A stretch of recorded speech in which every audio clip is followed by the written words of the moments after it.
Agentic AI is moving from assist to act. The shift changes blast radius from one prompt to many autonomous steps across systems that were never designed for machine decision loops. The stakes on board level, money movement, customer trust, regulatory exposure, and operational continuity. Why now, 2026, about enforcement and governance and auditability for AI led operations. Boards are asking for proof, not promises. Controls, evidence, and measurable risks reduction while shipping outcomes. Power of Knowing Forum signals over noise, the preeminent execution layer. Today, we are joined by Mr. Mahesh Talam, a CTO and a CISO with deep investment banking context and a GRC leader connecting technology, cyberspace, strategy, and growth in one operational model. Technology enables outcomes, cybersecurity protects it, growth proves ROI, strategy governs decisions. Before we dive into the topic, let's have a small video about Power of Knowing.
Let's welcome Mr. Mahesh Tallam to our podcast and welcoming everybody who has joined Power of Knowing Forum's podcast series today.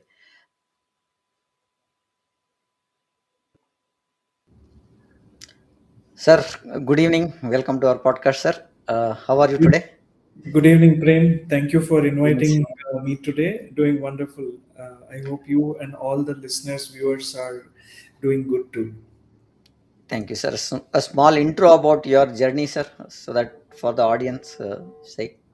Sure. So I'm basically a combination of cybersecurity, technology, and finance professional path. I am CTO and CISO at NextWealth, which is into AI services specific to human in the loop offerings. So I come with deep expertise of nearly 28 plus years. Have my own startup. Have been working with uh, large companies like Fidelity Investments, British Telecom, and so on. Today, I'm here with you to share my knowledge about the agentic AI aspects, specifically the guardrails. So that's a brief introduction about me. More, I have shared the LinkedIn profile. Happy to connect with each one of you further. Thank you for that, sir. Sir, our first question would be what must be true before an organization lets agentic AI act at scale? Right. I think the first thing is to understand the context of your business and connect it with agentic AI, and then look at the guardrails before you even open up and scale. We have to look at the foundations first. As we all know, most of the standards today, controls today, are based on 27001, and if you follow the basics, that is the best starting point. I would say that the three topmost failures or the risk that we carry is in terms of data management, in terms of its leakage, in terms of authorized or unauthorized access risks, and misuse of the model. Broadly, I would say these are the three topmost risks that are concerned from the framework perspective. And the guardrail needs to be thought through. The minimum would be the controls that we follow in ISMS, and then applying the contextual AI governance aspects using the standard frameworks frame. Sir, if agentic AI can act, what is the minimum guardrail to be set before to scale? I think the minimum guardrail should be, as I said, being compliant with the ISO 27001 controls. If you have a good SOA that is specifically describing your applicability, how you are protecting your personally identifiable information or a cardholder data, that is the first thing that you will look at it. The second part would be, who are you empowering with, right? What are you empowering with? How much is the autonomy that you would like to? A very specific charter or a business case needs to be done. And then third is, what kind of models are you going to be putting into use for your organization context? So whether based on the model that you deploy, how much of opportunities would you give an adversary to play around with is most important. So you have to look at, as I think we will speak about it, security by design is something that we have to follow from the beginning. So these are the foundational aspects that one needs to consider clearly. So as you bring in new agents or the agentic AI into the system, there are certain basics that you'll have to follow, and based on that, as you scale, you need to look at adding or improvising. And say with your point, as a security by design is what you are saying, right? So, what are the top three failure modes you have seen in real enterprises? Because we talk about either it is a data leak, unauthorized action, or model misuse. What are the three things that you feel uh, are the top three failure modes, sir? So I think I would say the top three failure modes. One would be the data pilferage or leakage, that I would call it, right? So you will expect it from the least factors that you think is already covered. So whether it is right, starts from right from classification, anonymization, and so on. Because when you handle this data and put it into a certain production environment, more or less, you wouldn't have taken the guardrails, and that becomes the first risk. Second is the level of authorization of access. What level are you going to give autonomy, or what level are you going to allow an agent to act? That is the second biggest failure mode. And the third most important one is, as much as we have seen vulnerabilities and risk in various threat landscape situations that are emerging every day, so are the model misuse possibilities. So, in short, data leakage, authorization actions, and then model abusiveness. These are the three topmost failure modes, I would say. Okay, got it, sir. When we talk about failures, what stops conditions must be engineered so that agent can't proceed without human approval? Correct. So this is a very important question. How much autonomy will we provide for an agent, and how do we trust it? So Yeah. the most important stop condition is your allow list. What is that you are going to allow, and how much are you going to allow? We call Hello. it as thresholds, right? Confidence threshold. So as I said, if you understand your organization and if you understand your context, then that's when you will say you will allow these particular actions from the agentic AI perspective, and this is a threshold. Lastly, I think the stop condition should be controlled by HITL, right? So there is measurable escalation that can happen, and especially, let's say, if you are giving autonomy for financial transaction and without human intervention at the moment, it is definitely 100% risk at this juncture. And there are various frameworks that are suggested, as we know. One is NIST AI risk management framework, and then we also have NIST CSF2. These two help us to build those stop conditions to identify, to protect, to detect and respond and recover. All these are very, very important aspects, and these frameworks give us very good guidance to start with, Prem. While we have all these implemented, right, so there is a risk element that is always there, and people in the organization and the board will look at what are the risks that we are talking now. Coming to that point of risk, when you are bringing agentic AI, who owns the agentic AI risk? It's the CISO, it's the CIO, or the CRO, or the business? Who owns this, sir? Very tricky question in today's context, right? We have organization adopting AI in different stages. So it's a question of who'll bell the cat, who'll own it. Well, So we have DPDPA coming in. We already had GDPR. We had CCPA. Now the context is all these were owned by specific the compliance aspects will be owned by risk and compliance team, and the controls will be owned by IT/infosec team. But here in the AI, it depends on how mature is the organization also. For example, some of the organization already have chief AI officer, so which means they're mature enough to create that role, like the way we have requirement for mandatory DPO today. So like that, organizations which are mature are moving towards CAIO. And if you ask me, generally the risks are spread and defined amongst all the designations you mentioned: the chief information officer, chief information security officer, chief risk officer, and the business. So the better the definition of spreading the risk, and then better would be the accountability, I would say.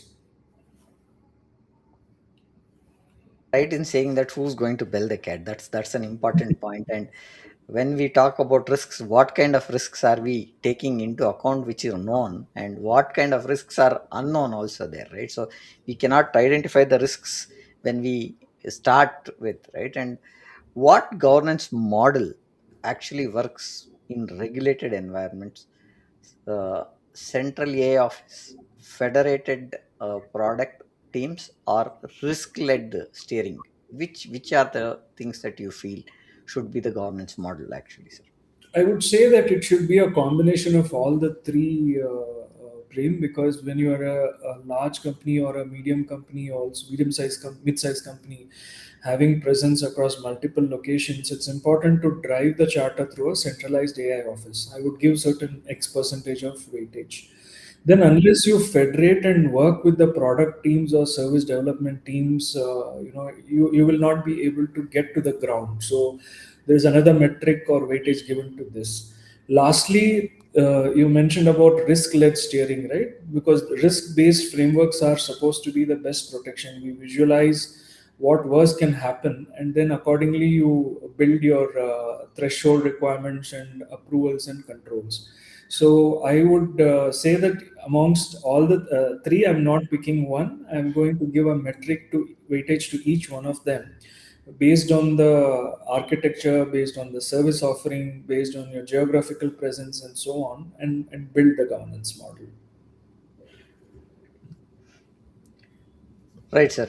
Now, what are some artifacts should the board expect? Like, should the board look at a policy inventory, risk acceptance, or audit evidence? What do you think, sir? I think firstly you should have a clear policy, right? So what is Yeah. that you have? What is that you will do in AI? Whether you are going to use it only for generative requirements, or are you going to build AI agents, or are you going to have agentic AI? What autonomy you will provide? What is the acceptable use of AI? What are the restrictions? Because you can't allow employees to access all the LLMs without controls. Second, you can also protect or what you know, what you have. Otherwise, you will not know what you have, and you will end up having blind spots. So which means Yeah. inventory is very important.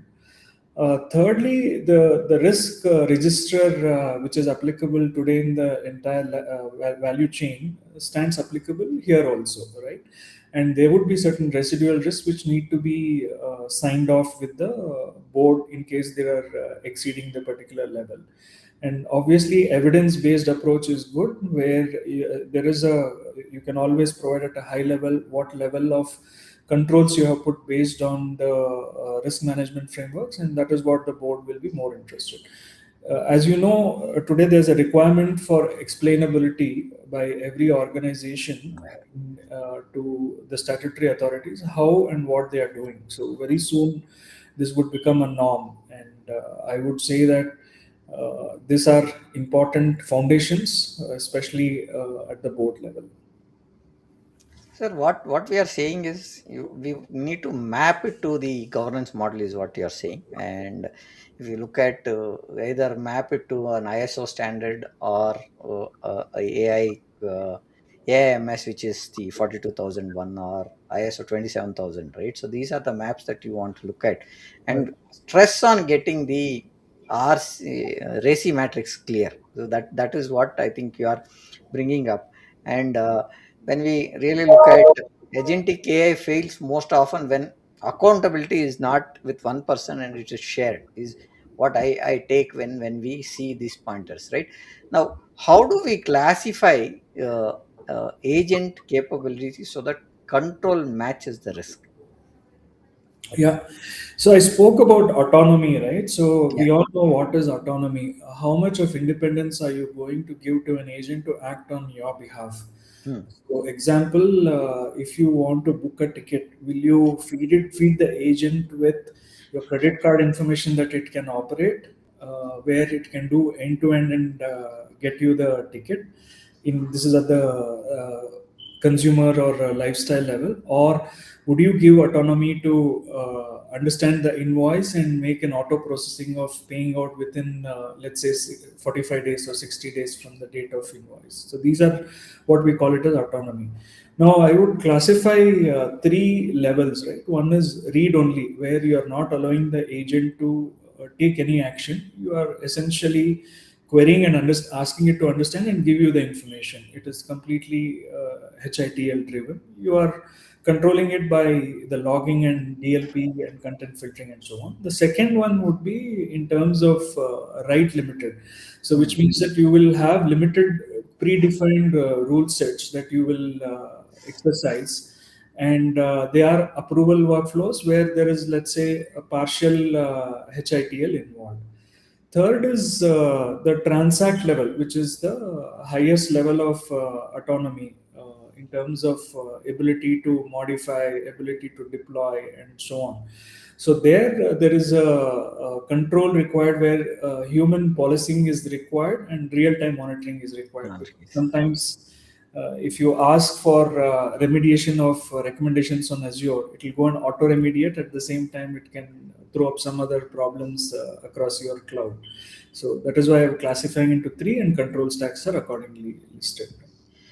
Got it, sir. What we are saying is you should know what is the level of permission required for each of the pointers that you want the agent to act upon. Whether there Yeah. is a set limit, that what you said on the three pointers where it is read only, write limited, or you allow it to transact. But even if you give a transact, it should have an approval saying that this is what is the limit that you can do, or there's a process that should go in, is what you're saying. What is the right control stack per tier? Approval workflow, sandbox, or policy as a code? Which one? I think you should have a combination of all of them. I Hmm. come back with my same logic. I'm not going to opt for one because each one of them come with their own pluses and Strengths. minuses. So use the each metric as per the applicability and requirement, and design it in that way. So that you are not able to get only the negatives of one, but you are able to balance it amongst the three or four options that you have. Got it, sir. Now, what you are saying is based on the capability tiers, similar to privilege access or IAM that we are talking Yeah. about. You have an RBAC that is there, and you have that managed based on how each user is defined or classified, right? And that's how the agent also gets classified. and this is the control that he will have. Or so mentioning policy based as a code and covering the metrics from zero action governed to zero percent of actions logged with evidence and percentage of actions required for approval. So you percentage wise categorize these and then you take it, is what you're saying. And Absolutely. don't secure the model, secure the permissions is what you're saying, as you rightly said, right? So now coming to the access point which we are talking about, say IAM plays a important role, right, in any access related pointers. Right now, Right. identity and access, what does zero trust look like for the agents? Because zero trust, you don't trust anybody for anything, right? So now how do you look at this for the agents as well? So it's very similar to a human level of IAM, if I were to say, because an agent is acting on your behalf. So Yeah. there are two approaches, right? So either you treat an agent as an individual entity the way you would today. If you heard Satya Nadella, Mm, Microsoft has built a complete M365 environment for agentic alone, uh, okay. agents alone, right? So that is one dimension. The second dimension is tied up with your identity. So let's say I am a part of the CTO function. So I'll have X number of agents who are tied with my identity. So which means that whatever access rights that I have, the same goes to the agents under me.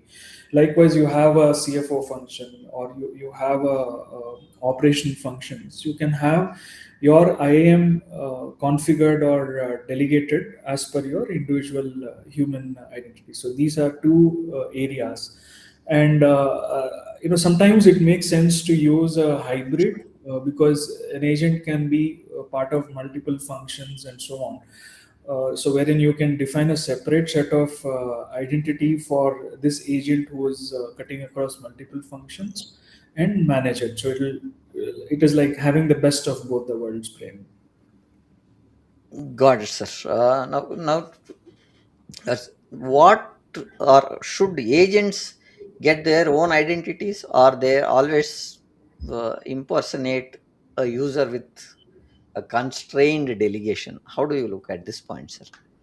I think constrained delegation is better at this junction because we don't know. We have heard about the social network platform that agents have built for themselves.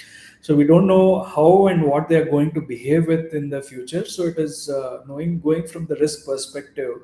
It is always good to have a constrained delegation where you are able to define and you are able to assess and audit an agent behavior so that it is under within the levels of operational risk controls. Sir, while we talk on privilege and zero trust and IAM side, what does the least privilege mean when a tasks are dynamic? Because you don't see this repetitive piece Mhm. where you can automate it and say this is what is to be done, and it also has a multiple step, because step one, step two, step three kind of a scenario. How do we look at this when we look at access or agentic AI getting it automated? Sure. Prem, it's very similar to what we do today, right? In IAM, when you're looking at overall access and least privilege method. So, one way is to use time based access, right? So, you have sure, token duration that you can define, which are time bound and automatically can be revoked at the completion of the duration. We even now, much before AI, also we used to give access based on certain 2 hours or 4 hours window for change requests and so on. It is very much similar. The second one is scoped, wherein the tokens are specifically programmed to execute, let's say, Jira or a SAP or so on, those kind of tasks for actual functional roles. The third one I would say would be to look at step up authentication, wherein you are allowing the person to access, but you periodically use MFA to challenge the authentication and make sure that you are validating the identity. And lastly, I would say the fourth point would be how would you segregate the workflows? Multiple approval points that you are talking about, and no single agent can initiate and complete all the transactions. You will put multiple controls. So you will have one agent monitoring the other, balancing the other. So that way you're able to ensure that the privileges are kept to the best and least level. And also you will continue to monitor, right? So access, the way you monitor today the user access on a ongoing basis, the same way you would monitor these actions, these privileges, and make sure that if there are any exceptions required, you're documenting and taking the proper method of remediation. And one sentence, if I have to put forward, an agent without strong identity, which means that it is just waiting to give you a brief situation in the workflow. So always make sure that an agent with least privileges is configured with identity management.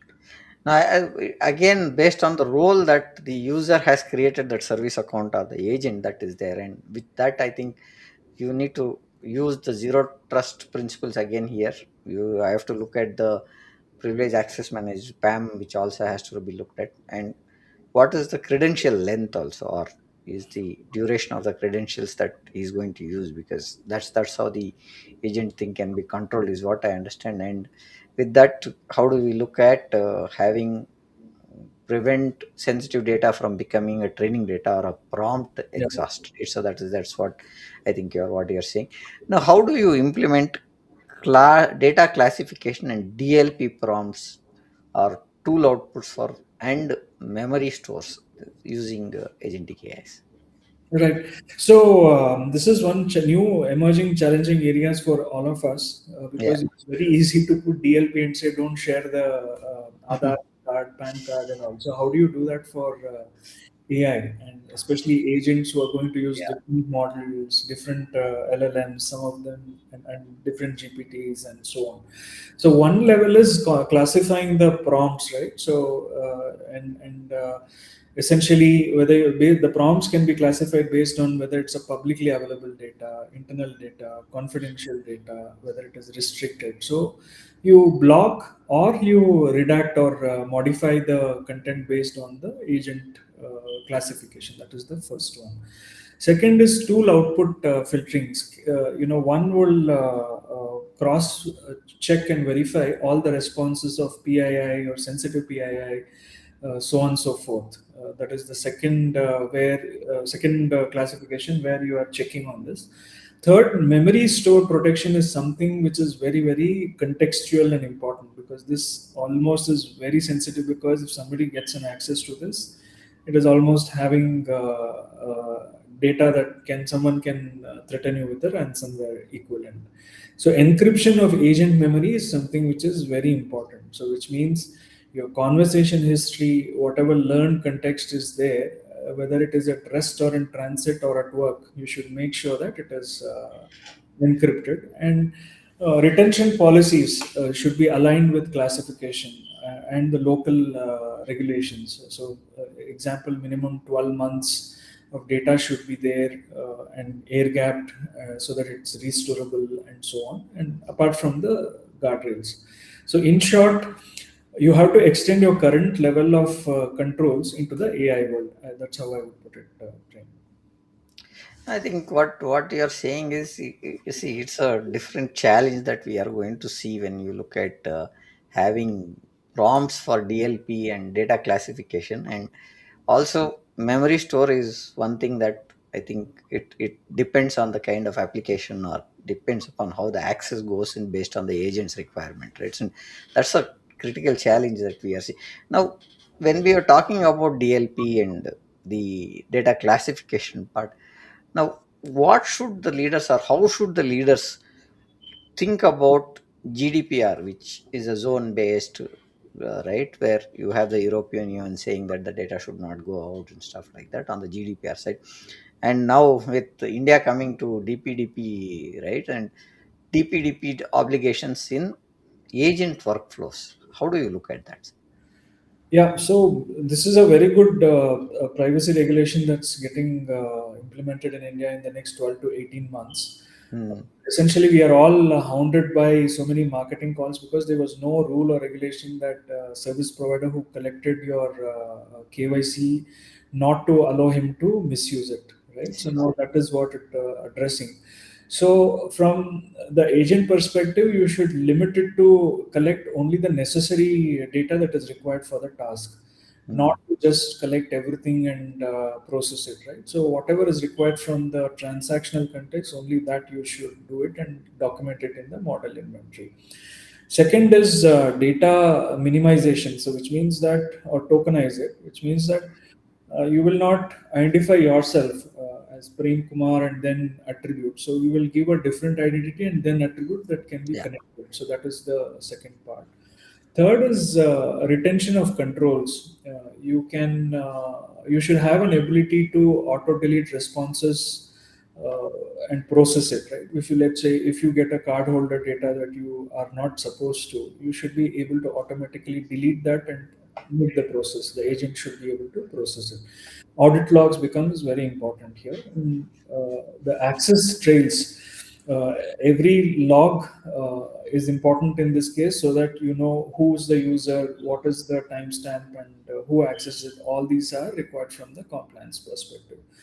And what is important here is the consent management, right? Because the entire, as I said in the beginning of this question, you are getting protection that your own data should not be misused. So you can individually stop by calling the service provider and say, don't process my data. So having an ability to manage the consent, manage the localization. So which means that we have DPDPA here, and if you're handling Europe, you have to be compliant with GDPR. Of course, we all know the difference is not much.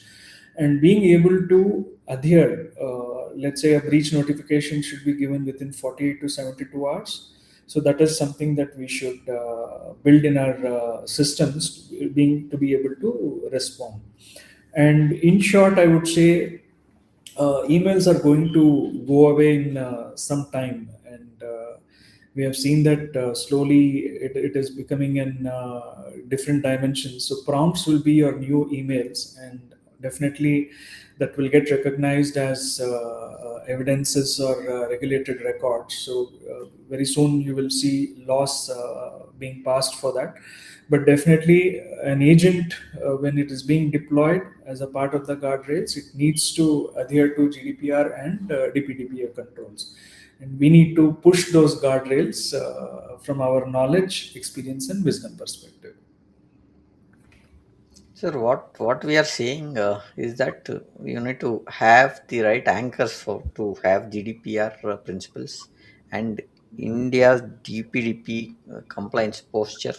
Yes. What is their purpose limitation that we are having? How do we look at minimization of data? Retention control is what you spoke about. We used to give, you are right in saying that everybody, I used to tell to some of the people leaving my life, they have collected every data that is required for a SIM card also, right? So that's the pointer, that the collection used to happen in terms of documents.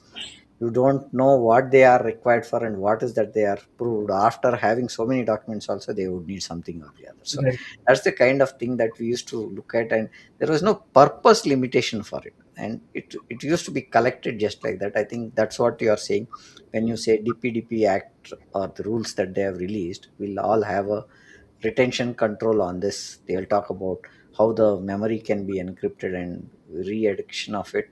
PII tokens is one thing that you are talking about in terms of that, and also look at audit trails, right? So Yeah. that's the new thing that is going to be having that said. So the, what is secure by design? As you said, secure by design means for agentic AI architecture.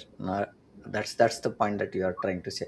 So Yes. what does security by design mean for agentic AI architecture? Yeah.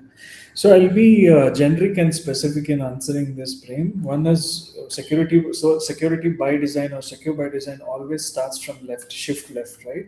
So much earlier in your development life cycle, you'll ensure that you're taking the controls and putting the controls in place so that uh, later in the as you move towards the right, the cost of protecting detection and protection multiplies by several excess times. So moving, the first part is secure by design starts from the initial left side, so where before you even start looking at developing the code, you know what is the security that should be considered.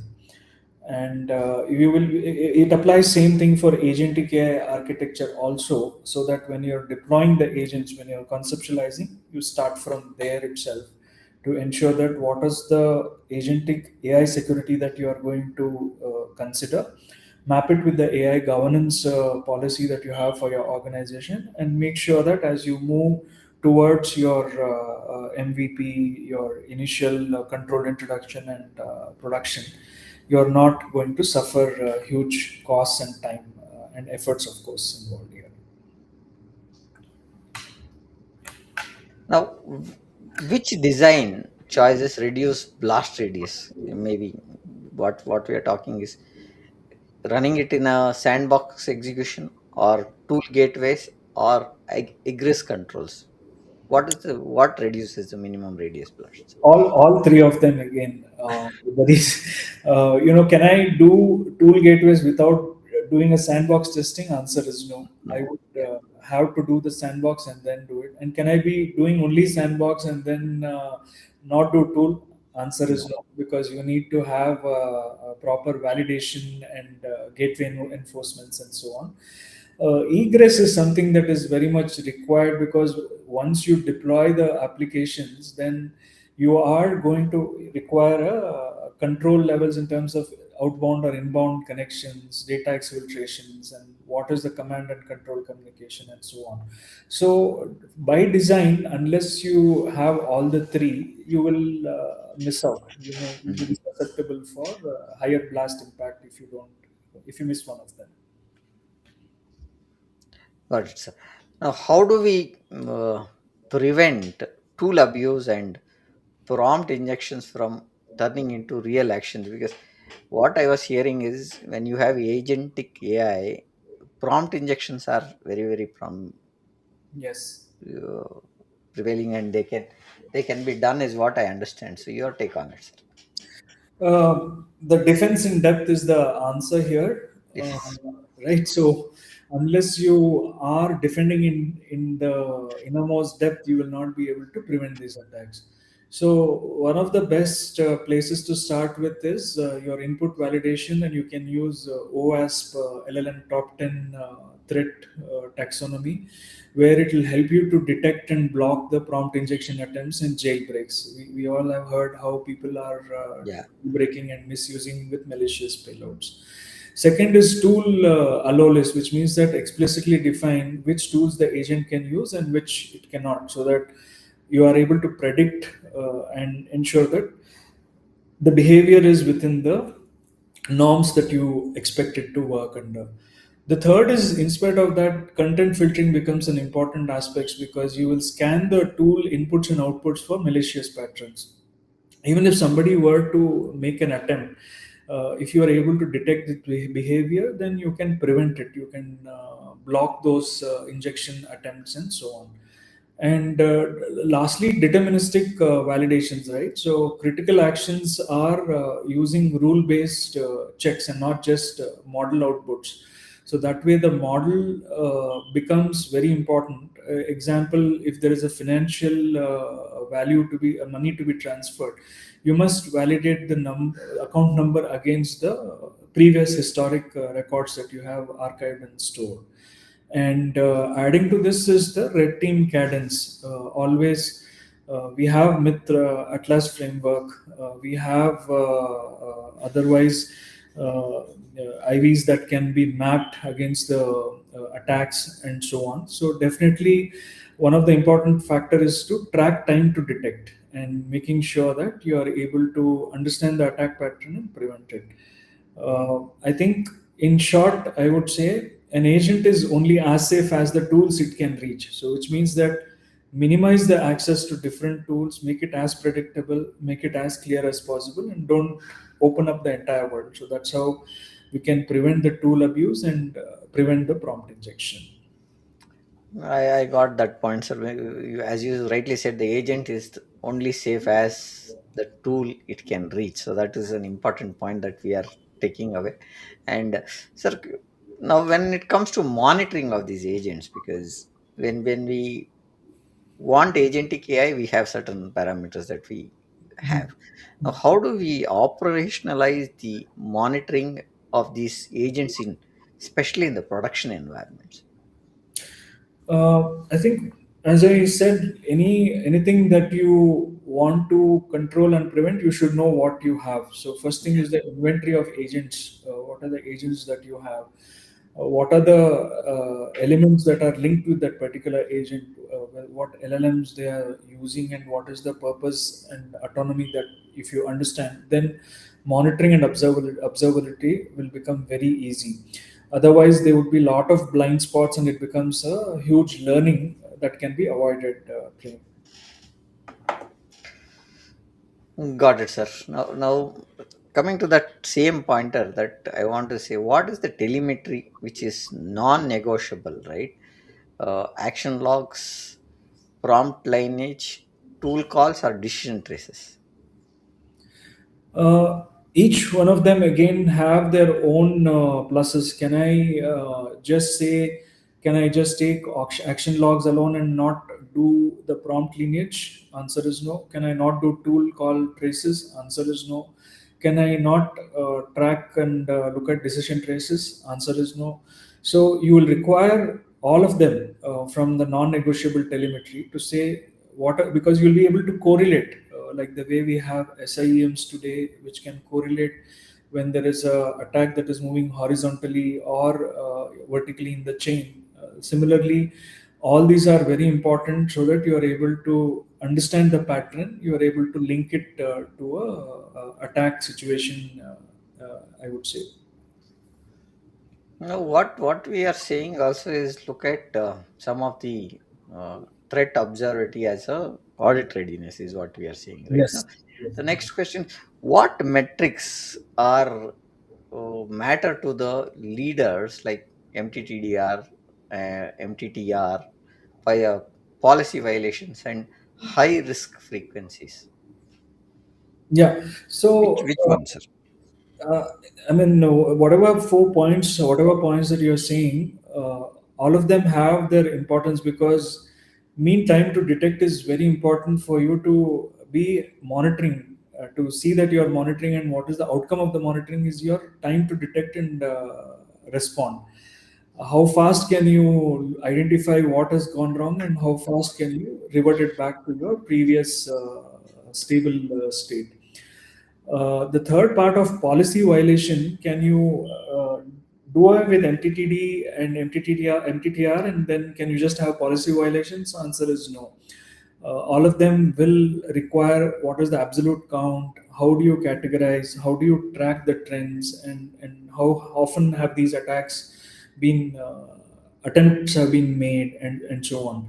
And lastly, what is the action frequency, right? So for example, agent behavior also is most important to see, is it hallucinating and then behaving differently that it is compromising your sensitive operations. So the CXOs will be concerned, in short, about mean time to detect, mean time to respond, what policy are being violated, and what is the risk frequency. The readiness would be in terms of how well can you make it tamper proof, cryptographic hashing and write only kind of storage, correlating ID, linking user requests, agentic identification and decision being tied up, and lastly complying with the regulatory reads, whether it is 12 months or 36 months or 7 years of financial data. All these are something which are to be kept in mind. And if you can't replay what the agent did, you cannot defend it. As much as if you don't know what you have, you cannot protect it. Likewise, if you cannot You're replay right. good. Now, what we own or what we run, if we are not knowing, then how do we know how to protect it? So that's a important point, right? And now what we are saying also is tie. You will have to look at SOC evidence expectations and operational metrics also, like false positive rate, incident closure rate, and time like that. So these are the pointers that you are trying to bring it up now. As we speak about incident response and how do we track false positives and stuff like that, uh, incident response for agentic AI, what difference from classic cyber IR? It's an extension, I would say, because the symptom of an incident remains the same, and Hmm, when it crosses certain behavior, it becomes a incident, and you will record it. The process yeah, remains the same, but the containment is something that is going to be different from the regular IRMs that we are talking about. And we have playbooks for regular ISMS based controls or SOC 2 Type 2 or PCI DSS, but it gets slightly pivoted and curated for AI when you look at the IR for agents. got it, sir. Now, what are your playbooks for uh, agent went rogue, right? So that happens, and That has happened also. contain.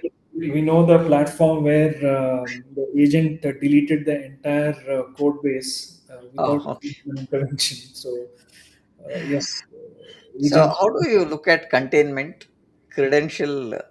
Because yeah, when it goes rogue, you'll have to have a containment done. Yeah. How do we revoke these credentials that we have given? Is there a rollback? And uh, when you Yes. talk about customer data, as you rightly said, code base, how does the customer communication happen based on this? The first thing when an incident happens is isolation, right? So if you find that one endpoint or one server or one virtual machine has gone cranky, we will immediately isolate it from and prevent further deterioration in the situation. Second is, you know from where this is happening, and you will revoke the credential access so that the agent is cut off from taking further steps and further autonomy. Third is the memory. When we, I think one of the things we spoke about is memory store. Taking away the access and freezing it becomes an important, because you may take away the credentials, but the memory stays with it. So that is something very important. How do you freeze the memory and ensure that the agent is controlled there? Rollback, if the changes made by the system evoked rogue behavior, how will you be able to roll back to the previous stable state? And lastly, customer communication should be through the extended part of IRM, which is customized to the agentic AI, in terms of incident response, the time, we spoke about it, right? Mean time to detect, mean time to recover, and so on. So all these will be very important to communicate to the customer and adhere to the policy guidelines. When do you look, or when do you pause the production versus ship migration under controlled uh, rollouts? I think if the incident causes material harm, let's say Hmm, if it's going to cause a harm to your brand, to your financial stature, and so on, then immediately you pause the product. Controlled rollout is when you know that the root cause is identified and fix is available, and you are hmm. able to deploy the specific mitigation pattern and monitor closely. It is more like controlled introduction equivalent. And RTO RPO thinking is something that can be extended from a BCPDR perspective, in terms of how long can I be down, what is the last recovery point that I need to consider, and balance both, from the business continuity risk and monetary perspective, because the values will make a difference from RTO RPO. So this is something that you will consider. The key metric will be in terms of how do you contain right from the point of detection. How will you do the full containment? And did you accurately restore all the information after identifying what all went wrong, that becomes the scope accuracy. So the fastest kill switch is your most valuable AI feature, I would say, because how soon can you just stop the agent Stop the is agent. important, and kill the agent then and there. Otherwise, it can cause huge damage. I don't mean Sir, to be, I but got it, sir. I think if it is going beyond this one, and we sense that this is not going to help us, and it is going to have a reputational damage or data breach that can happen. So I think killing would be faster than switching and looking at it. Now I have one last question before we have the pointers that are there on comments that have come. Regulatory and audit readiness. How do you prepare for scrutiny before the crisis even hits?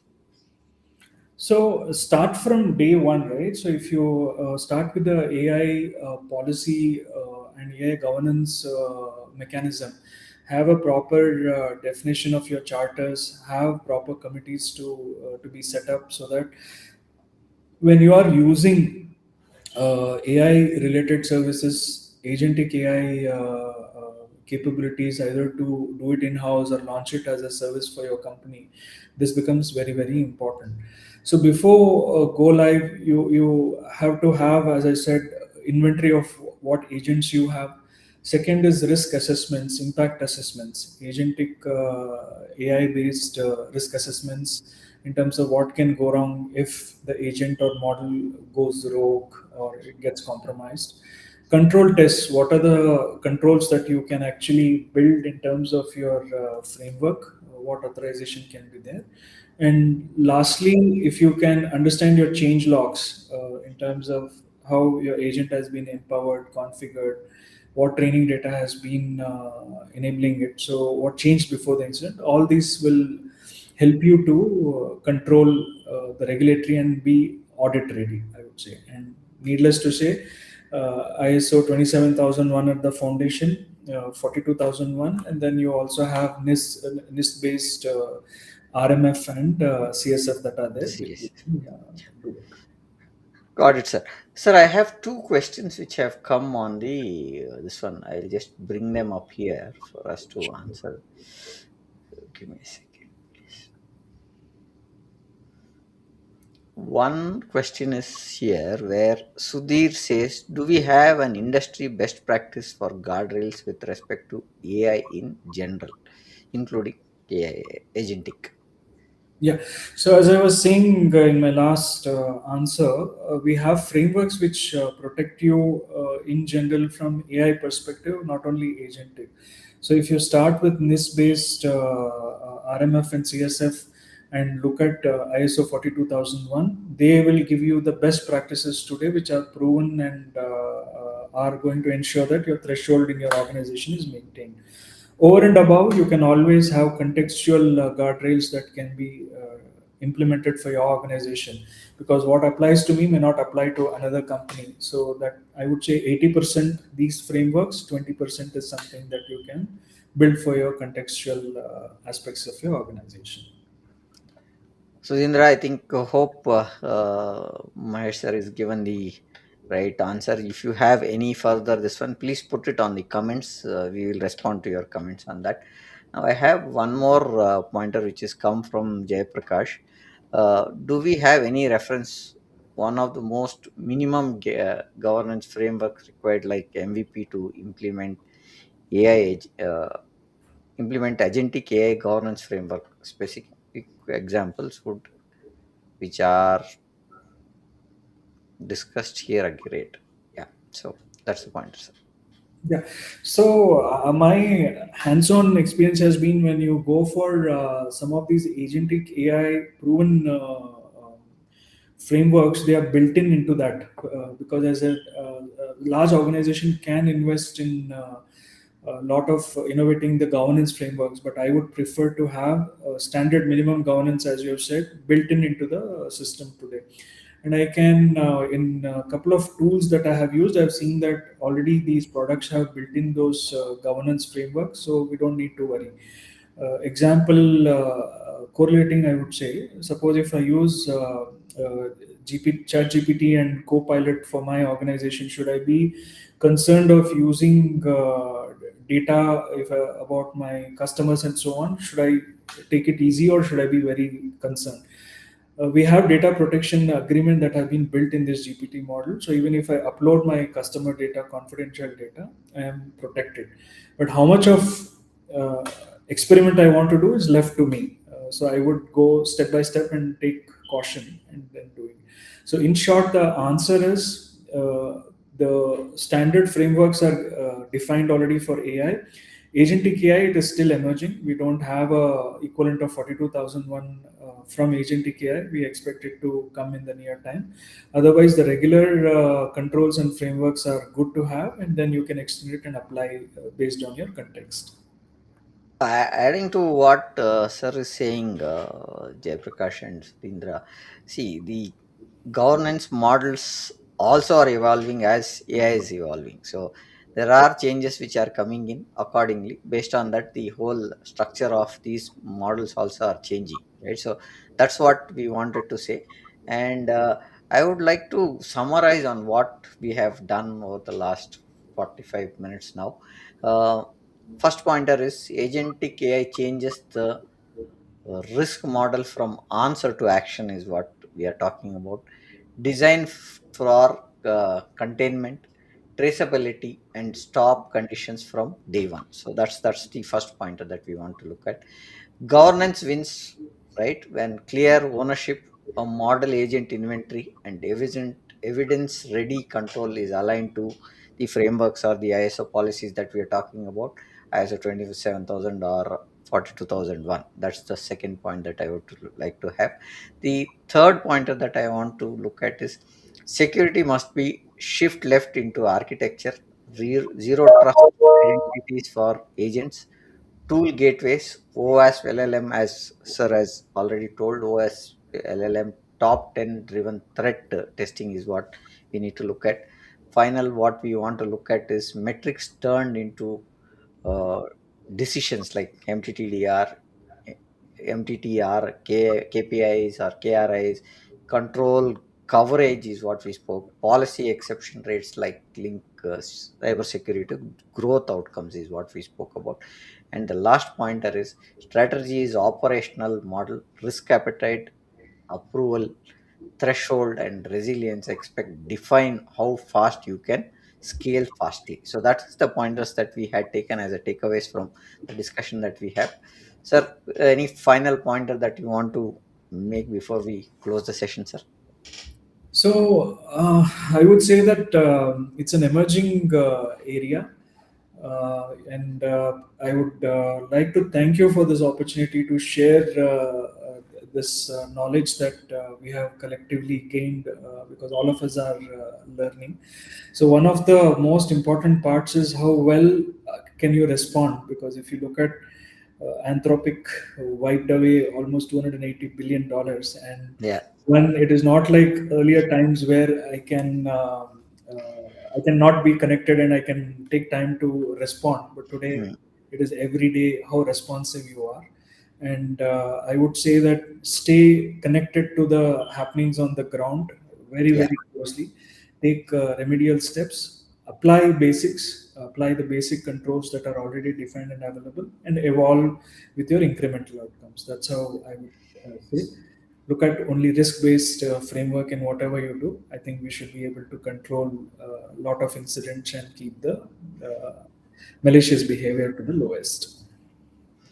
Much thank you for making this practical agentic AI only scalable when security guardrails are engineered as part of the operating system, not added later, right? So that's the point that we want to list. If you're listening as a CXO, this question is simple. You can prove what agent can do, but what it did and who approved it is also important, is what we wanted to say before we close this. And thank you for joining. You can connect to Mr. Mahesh Talam on LinkedIn. I have put a QR on top and I'm scrolling the link down also. And post your questions in the comment section of this podcast. We have streamed this podcast live on to LinkedIn, YouTube, Facebook, and Instagram.